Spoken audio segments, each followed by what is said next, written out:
Hello guys, current affairs funda में आप सभी का स्वागत है। मैं हूं आपके साथ अभिषेक शर्मा और आज के इस वीडियो सेशन में हम 20 जनवरी तक के सभी इंपॉर्टेंट करंट अफेयर्स कवर करने वाले हैं। हमेशा की तरह आप इस वीडियो को अंत तक जरूर देखिएगा, आज भी आपको काफ़ी कुछ जानने के लिए मिलेगा।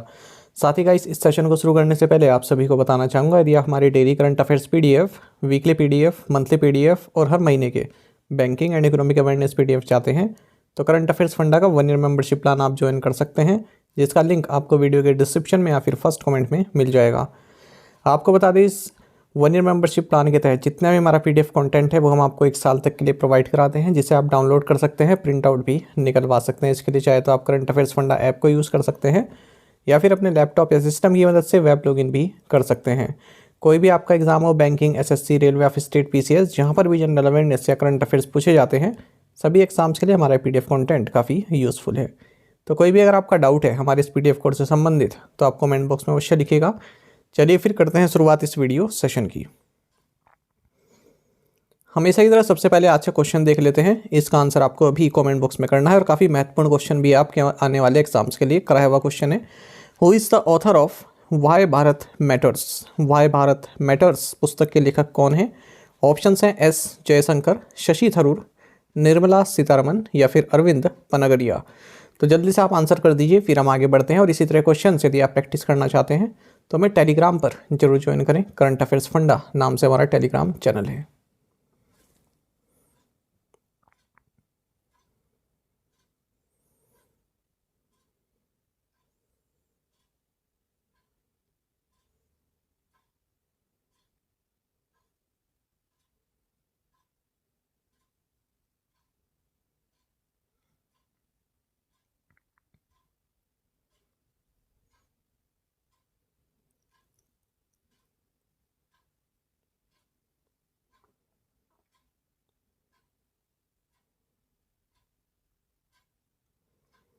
वेयर वॉज विंग्स इंडिया 2024 इनोग्रेटेड? विंग्स इंडिया 2024 का आयोजन कहाँ हुआ? ऑप्शंस आपके सामने हैं। सही आंसर ऑप्शन C है, हैदराबाद, तेलंगाना। आपको जानना चाहिए कि union minister for civil aviation Jyotiraditya M Scindia, इन्होंने एशिया का largest aviation expo Wings India 2024 inaugurate किया है बेगमपेट एयरपोर्ट, हैदराबाद, तेलंगाना में। और इस विंग्स इंडिया 2024 का थीम है connecting India to the world in Amritkaal, setting the stage for India civil aviation at 2047। आपको जानना चाहिए कि इस विंग्स इंडिया 2024 का आयोजन किया है airports authority of India, civil aviation ministry and FICCI ने। आपको ये फैक्ट भी जानना चाहिए कि Bharat 5th largest civil aviation market है पूरे वर्ल्ड में। The union cabinet has approved the creation of 3 post at the level of joint secretary for which finance commission? केंद्रीय मंत्रिमंडल ने किस वित्त आयोग के लिए संयुक्त सचिव स्तर के 3 पदों के सृजन को मंजूरी दे दी है? ऑप्शंस आपके सामने है। सही आंसर ऑप्शन B है, 16th फाइनेंस कमीशन। आपको जानना चाहिए कि यूनियन कैबिनेट ने जो 16th फाइनेंस कमीशन है उसके लिए 3 पोस्ट अप्रूव की हैं, 3 पोस्ट बनाई जाएंगी और वो भी जॉइंट सेक्रेटरी लेवल की होंगी। 2 पोस्ट जॉइंट सेक्रेटरी और 1 पोस्ट इकोनॉमिक एडवाइज़र की होने वाली है। तो ये 16th फाइनेंस कमीशन, जिसकी स्थापना आर्टिकल 280 के तहत की जाती है, तो उसके लिए बनाई गई है। आपको जानना चाहिए गवर्नमेंट ऑफ इंडिया ने farmer vice chairman NITI Aayog Arvind Panagariya, इन्हें चेयरमैन बनाया है 16th फाइनेंस कमीशन का। फाइनेंस कमीशन आप सभी जानते हैं कॉन्स्टिट्यूशनल बॉडी होती है जो कि सेंटर स्टेट फाइनेंशियल रिलेशंस पर अपने सुझाव देती है। तो ये 31 अक्टूबर 2025 तक ये कमीशन अपने रिपोर्ट देगी और ये जो रिपोर्ट है फिर जो इसके सजेशंस हैं सरकार द्वारा जो इम्प्लीमेंट किए जाएंगे वो 1 अप्रैल 2026 से किए जाएंगे। ऋत्विक रंजनम पांडे, इन्हें इस 16th फाइनेंस कमीशन का सेक्रेटरी बनाया गया है। आप जानते ही हैं कि सेंटर स्टेट के बीच में टैक्स डिवोल्यूशन से संबंधित मैटर पर अपनी सजेशंस देता है फाइनेंस कमीशन। साथ ही डिजास्टर मैनेजमेंट एक्ट 2005 के तहत जो फंड्स कॉन्स्टिट्यूट किए जाते हैं उससे संबंध भी अपनी सजेशंस ये कमीशन देने वाला है। इससे पहले जो 15th फाइनेंस कमीशन थी उसकी अध्यक्षता NK सिंह ने की थी। इन्होंने ये कहा था कि 2021-22 से लेकर 2025-26 तक जो सेंट्रल गवर्नमेंट के पास जो टैक्स है उसका 41% जो है स्टेट्स के साथ शेयर करना चाहिए, और सेम रिकमेंड किया गया था 14th फाइनेंस कमीशन के द्वारा भी। The union cabinet approved memorandum of intent between India and which country on cooperation in the field of medical products regulation.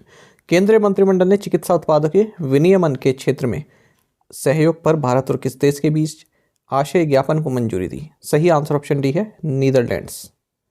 आपको जानना चाहिए कि यूनियन कैबिनेट ने एक मेमोरेंडम ऑफ इंटेंट साइन किया है इंडिया और नीदरलैंड्स के बीच, जो कि मेडिकल प्रोडक्ट्स रेगुलेशन से संबंधित है। साथ ही यूनियन कैबिनेट ने इंडियन डोमिनिकन रिपब्लिक के साथ जो MOU साइन किया था भारत ने मेडिकल प्रोडक्ट्स रेगुलेशन संबंधित, इसे भी अप्रूव किया है। साथ ही भारत ने केन्या के साथ डिजिटल सॉल्यूशंस से संबंधित एक MOU साइन किया था, उसे भी अप्रूव किया है। साथ ही भारत ने इक्वाडोर के साथ मेडिकल प्रोडक्ट्स रेगुलेशन संबंधित MOU साइन किया था, उसे भी अप्रूव किया है। यूनियन कैबिनेट ने यूरोपियन कमीशन के साथ सेमीकंडक्टर्स इकोसिस्टम के लिए एक MOU साइन किया था, उसे भी अप्रूव किया है। Which batsman made the record of scoring most centuries in T20 international. T20 international में सबसे ज़्यादा शतक लगाने का रिकॉर्ड किस बल्लेबाज ने बनाया है? ऑप्शंस आपके सामने हैं। सही answer option C Rohit Sharma. आपको जानना चाहिए team India captain Rohit Sharma ये फर्स्ट क्रिकेटर बन गए हैं जिन्होंने T20 क्रिकेट में 500 लगाई हैं। तो ये कीर्तिमान इन्होंने अफगानिस्तान के खिलाफ 3rd T20 मैच में खेलते हुए किया। आपको बता दिए फर्स्ट इंटरनेशनल T20 बन गया है जहाँ पर 2 सुपर ओवर खेले गए। साथ ही ये लीडिंग रन गेटर बन गए हैं as an Indian captain in T20 history. Virat Kohli को उन्होंने पीछे छोड़ दिया है। आपको जानना चाहिए कि रिंकू सिंह और रोहित शर्मा के बीच 190 रन की पार्टनरशिप हुई, जो कि हाईएस्ट पार्टनरशिप है किसी भी विकेट के लिए T20 में। क्रिकेट की ओर बात करें तो ऑस्ट्रेलियन क्रिकेटर शॉन मार्श, इन्होंने प्रोफेशनल क्रिकेट से रिटायरमेंट ले लिया है। साथ ही आपको जानना चाहिए स्वे रेडफर्न, ये इंग्लैंड की है और first international cricket council appointed female neutral empire बनी है, जो कि किसी बायलैटरल सीरीज में ऑफिशिएट करेंगी। तो जो upcoming ICC women's championship and T20 fixers हैं ऑस्ट्रेलिया एंड साउथ अफ्रीका के बीच, उसके लिए इन्हें अपॉइंट किया गया है। तो न्यूट्रल एम्पायर हैं किसी और देश की, इंग्लैंड की, मैच हो रहा है ऑस्ट्रेलिया एंड साउथ अफ्रीका के बीच। Who won the best FIFA men's player award 2023? सर्वश्रेष्ठ फीफा खिलाड़ी पुरस्कार 2023 किसने जीता? सही आंसर ऑप्शन है लायनल मेसी। देखिए बेस्ट फीफा फुटबॉल अवार्ड्स 2023 ये 15 जनवरी 2024 को आयोजित किए गए लंदन में। विनर्स की बात करते हैं तो best FIFA women's player Aitana Bonmati Spain की हैं। Best FIFA men's player Lionel Messi Argentina. Best FIFA women's goalkeeper Mary Earps. Best FIFA men's goalkeeper Ederson. Best FIFA women's coach Sarina Wiegman. Best FIFA men's coach Pep Guardiola. The FIFA Puskas award Guilherme Madruga. FIFA special award Malta. FIFA fair play award Brazil men's national team. FIFA fan award Hugo Daniel Toto Iniquez. 50th Karbi youth festival commenced in which state? 50वां कार्बी युवा महोत्सव किस राज्य में शुरू हुआ? सही answer option सी है आसाम।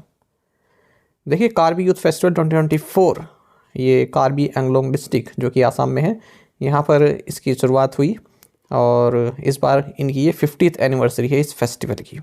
आपको बता दें नॉर्थ ईस्ट का oldest and biggest ethnic festival है। कार्बी के अलावा और भी जो एथनिक कम्युनिटीज़ हैं वो इसमें पार्टिसिपेट करती हैं। The world's largest solar battery went into operation in which country? विश्व की सबसे बड़ी सौर बैटरी किस देश में चालू हुई? सही आंसर ऑप्शन डी है साउथ अफ्रीका। देखिए वर्ल्ड की लार्जेस्ट सोलर बैटरी ऑपरेशनल हो गई है साउथ अफ्रीका में। साउथ अफ्रीका में जो इलेक्ट्रिसिटी सप्लायर है इस कंपनी का नाम है एस्कॉन, केवल यही है इकलौती। तो इलेक्ट्रिसिटी क्राइसिस काफ़ी चल रही है यहाँ पर, डेली काफ़ी कट लगता है। इसी का निदान किया है स्टैटिक ने। स्टैटिक साउथ अफ्रीका की लार्जेस्ट सोलर एनर्जी कंपनी है। इसने 3 प्लांट्स बनाए हैं इस रीजन में 779 हेक्टेयर्स में, और नॉर्थ से साउथ 10 किलोमीटर लंबा ये रीजन है और 540 मेगावाट की सोलर कैपेसिटी प्रोड्यूस कर सकता है और जो ग्रिड में भी भेजेगा 225 मेगावाट, तो इलेक्ट्रिसिटी दिक्कत जो है थोड़ा सही हो जाएगी। Which bank has tied up with EazyDiner to launch platinum credit card? Platinum credit card launch करने के लिए किस बैंक ने इजी डाइनर के साथ समझौता किया है? सही आंसर ऑप्शन सी है, इंडसइंड बैंक। आपको जानना चाहिए इंडसइंड बैंक ने EazyDiner IndusInd bank platinum credit card launch किया है इजी डाइनर के साथ मिलकर। The credit card offers an additional discount of 500 rupees while paying through the EazyDiner app via PayEazy for both dining and takeaway at select restaurant. IndusInd bank की बात करते हैं, MD and CEO Sumant Kathpalia है। Headquarters Mumbai Maharashtra में है। Tagline है we make you feel richer.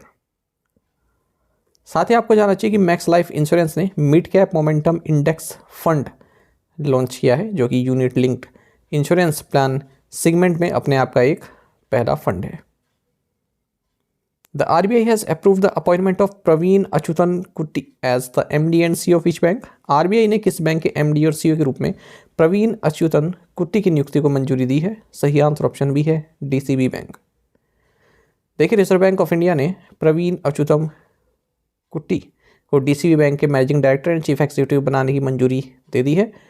3 साल के लिए अपॉइंटमेंट होने वाली है। 29 अप्रैल 2024 से शुरुआत होगी।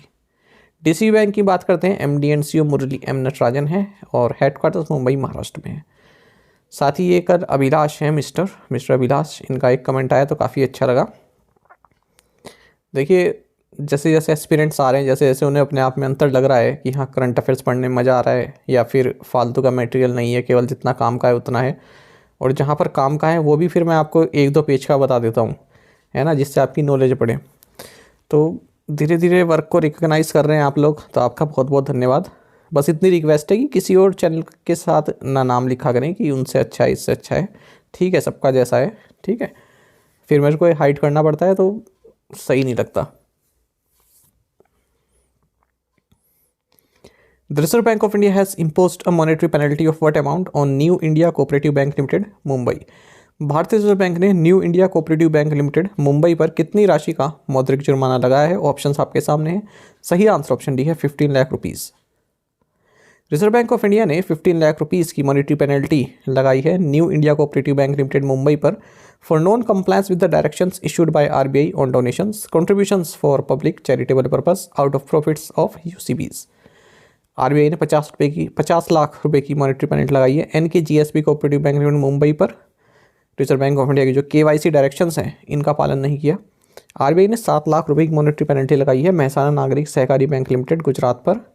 इन्होंने आरबीआई की जो loan and advances to director संबंधित गाइडलाइंस हैं उनका पालन नहीं किया।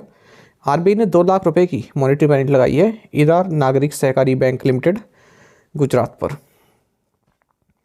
साथ ही आरबीआई ने 10 लाख रुपए की मॉनेटरी पेनल्टी लगाई है पाटरी नागरिक सहकारी बैंक लिमिटेड गुजरात पर। इन्होंने भी जो donations to trust institutions where directors their relatives hold position और आर इंटरेस्टेड, इनसे संबंधित गाइडलाइंस का अनुपालन नहीं किया है। Which bank has partnered with D Labs and the Reserve Bank innovation hub RBIH for the build for billions accelerator program? किस bank ने बिल्ड फॉर बिलियंस एक्सेलेरेटर कार्यक्रम के लिए डी लैब्स और रिजर्व बैंक इनोवेशन हब के साथ साझेदारी की है? ऑप्शंस आपके सामने हैं। सही आंसर ऑप्शन डी रहेगा, यूनियन बैंक ऑफ इंडिया। देखिए, डी लैब्स जो कि एक बिजनेस इंक्यूबेटर है Indian School of Business Hyderabad, इसने Reserve Bank innovation hub RBIH और यूनियन बैंक ऑफ इंडिया के साथ मिलकर एक बिल्ड फॉर बिलियंस, ये एक 50 day equity free accelerator program है, इसको लॉन्च किया है। The 50 day equity free accelerator offers comprehensive support including mentorship, capacity building, resources, networking opportunities, the chance to pitch to banks and investors and a unique piloting opportunity with Union Bank। बाकी आपको जानना चाहिए reserve Bank innovation Hub के CEO Rajesh Bansal हैं। Who inaugurated the Young Scientist Conference at the Indian International Science Festival in Faridabad? Faridabad में भारतीय अंतर्राष्ट्रीय विज्ञान महोत्सव में युवा वैज्ञानिक सम्मेलन का उद्घाटन किसने किया? सही आंसर ऑप्शन बी रहेगा, किरण रिजिजू। किरण रिजिजू जो कि यूनियन कैबिनेट मिनिस्टर हैं for ministry of earth science, इन्होंने यंग साइंटिस्ट कॉन्फ्रेंस को इनोग्रेट किया है Indian international science festival Faridabad Haryana में। Young Scientist Conference serves as a vibrant platform bringing together young postgraduates, research scholars, postdocs, academicians, scientists, entrepreneurs and innovators under the age of 45। साथ ही विज्ञानिका जो कि science literature festival है, ये भी इस India international science festival के दौरान आयोजित किया गया। Who launched the MPLAD's e-Sakshi mobile application for the revised fund flow procedure under MPLAD scheme?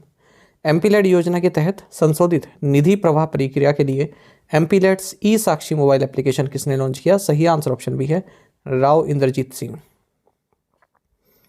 Minister of state independent charge of ministry of statistics and programme implementation Rao Inderjit Singh, इन्होंने MPLAD's e-Sakshi mobile application launch की है for revised fund flow procedure under MPLAD scheme.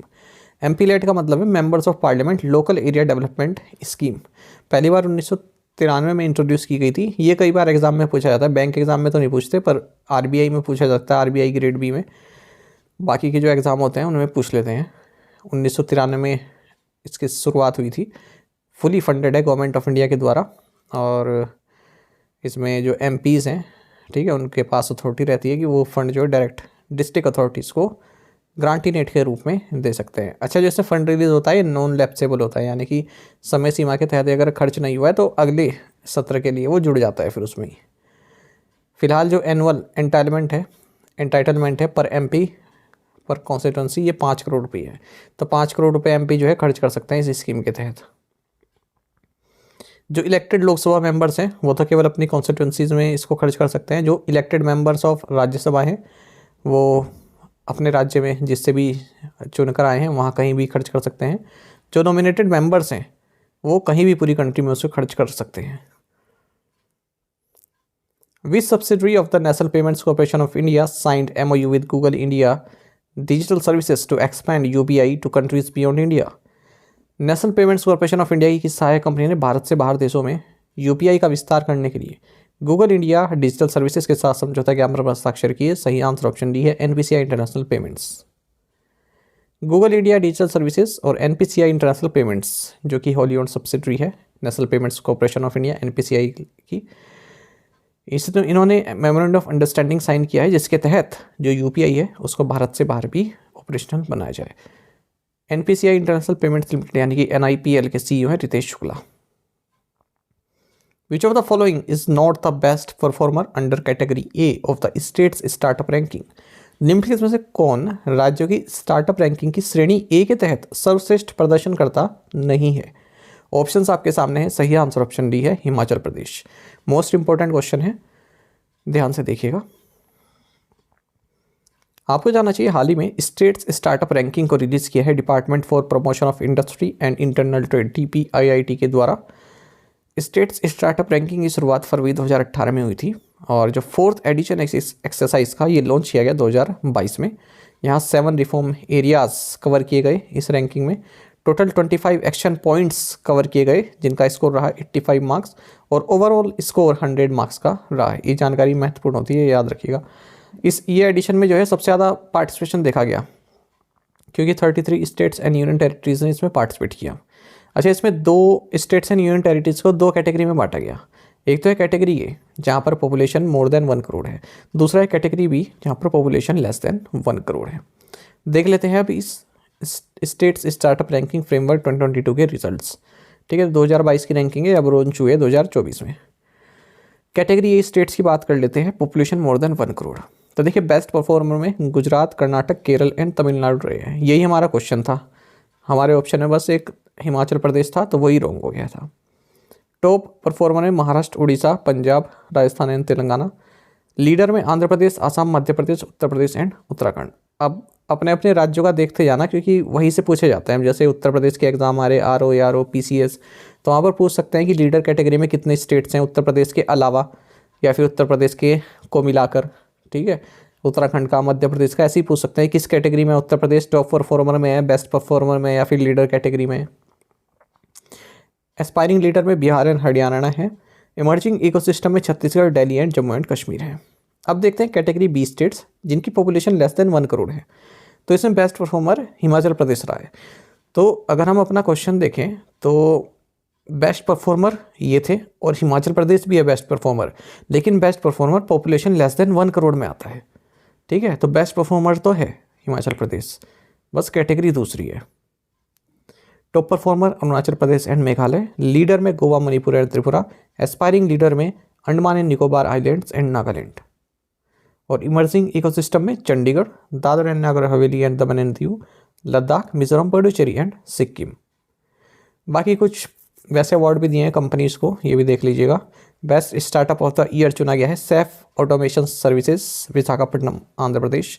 Arrow innovate award दिया गया है Excel Aero private limited. Champions of culture heritage award दिया गया है country clay private limited. और excellence in local to glocal award दिया गया है Black Frog technologies private limited को। प्रीवियस असाइनमेंट क्वेश्चन के आंसर देख लेते हैं। Where is the Kalaram temple located? Nashik, Maharashtra. DALL-E is developed by which company? OpenAI. तो यहाँ पर जो है ना आप इमेज क्रिएट कर सकते हो टेक्स्ट वगैरह से। India and which country exchanged a list of their nuclear installations under a bilateral pact? Pakistan. Who inaugurated 12th General Assembly of the Asian Buddhist Conference for Peace in New Delhi? Vice President Jagdeep Dhankar. The Indian Air Force has successfully conducted a night landing of which transport aircraft at the Kargil airstrip recently? Answer is C-130J. आप में से कई aspirants ने बिल्कुल सही answer किया है। इसी तरह से आप पार्टिसिपेट करते रहिए। आज के असाइनमेंट क्वेश्चन देखते हैं। Where is Harni lake? Where is Guruvayur temple?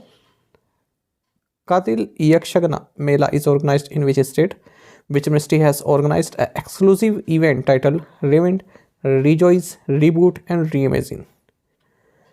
Which expedition vessel chartered by India embarked on its journey from Cape Town to Antarctica for the 43rd Indian Scientific Expedition to Antarctica voyage?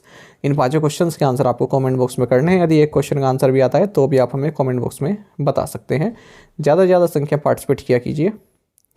साथ ही current affairs funda को आप Telegram पर भी join कर सकते हैं। यहाँ पर रेगुलर वीडियो अपडेट्स और करंट क्विज़ेस हम आप सभी के लिए डालते रहते हैं। साथ ही डिस्कशन ग्रुप में आप किसी भी क्वेश्चन का सोल्यूशन पा सकते हैं। दोस्तों, हमारे करंट अफेयर्स की प्लेलिस्ट दी गई है, इसको आप जरूर देखें। अपने दोस्तों के साथ, फेलो एक्सपर्ट के साथ हमारे करंट अफेयर्स को आप शेयर जरूर करें। आज का ये सेशन आपको कैसा लगा आप कमेंट बॉक्स में अवश्य बताइएगा। Thank you guys.